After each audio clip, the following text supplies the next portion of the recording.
Hello, everyone.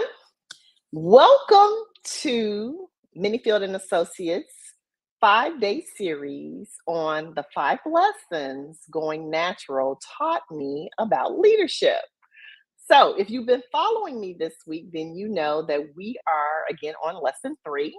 So, Monday, we talked a little bit about the beginning of the going natural process and how so often people see the end result and they wonder things like, well, why my hair won't look like that?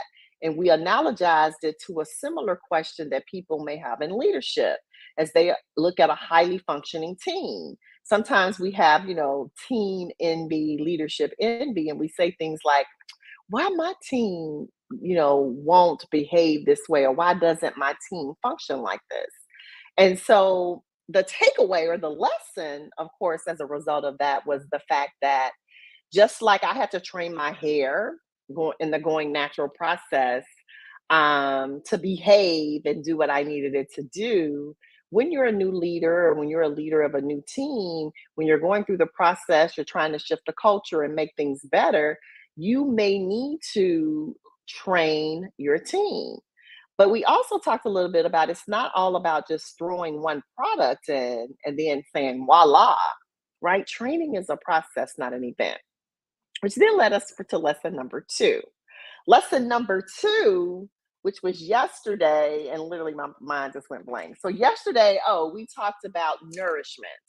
So I talked about the fact with the natural hair process that sometimes we have to go through steps, and some of the things that I did to really better nourish my hair so that, my curls would pop and it would look the way again that I wanted to look. Because often, your hair can get um, malnourished or dehydrated. Similarly, your team, if they're not nourished enough, and what I mean that by that is cared for, nurtured, supported, things like awards, rewards, accolades, social events. If you don't give them these things, again, then your team won't pop, right? So as a leader, we owe that to our team. So that brings us to lesson number 3.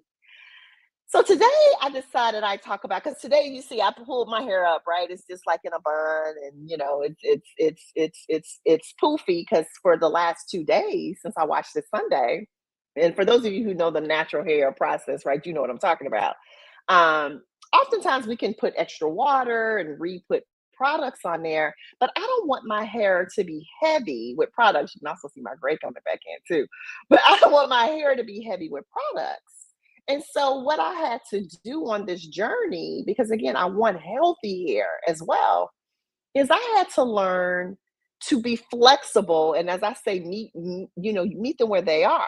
So this is the state my hair was in this morning, absent the ponytail thing, right? And so basically, it was me meeting it where it was, whatever state it was in, how my curls were still holding up after 3 days of working out, 3 nights of sleeping. What is that state? And not try to make it do something it wasn't ready to do. So today, because sleeping on the side of my head, the sides were flat, I couldn't maybe make it look like it normally would. So I met it where it was. And if you parlay that into a leadership lesson, right?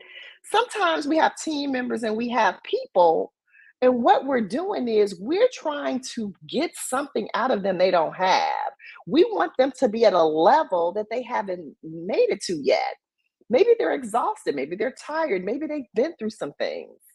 Maybe they've been burnt out by multiple leaders that were not good. But whatever the case may be, the point I'm making is sometimes as a leader, the best thing we can do for our team is just meet them where they are.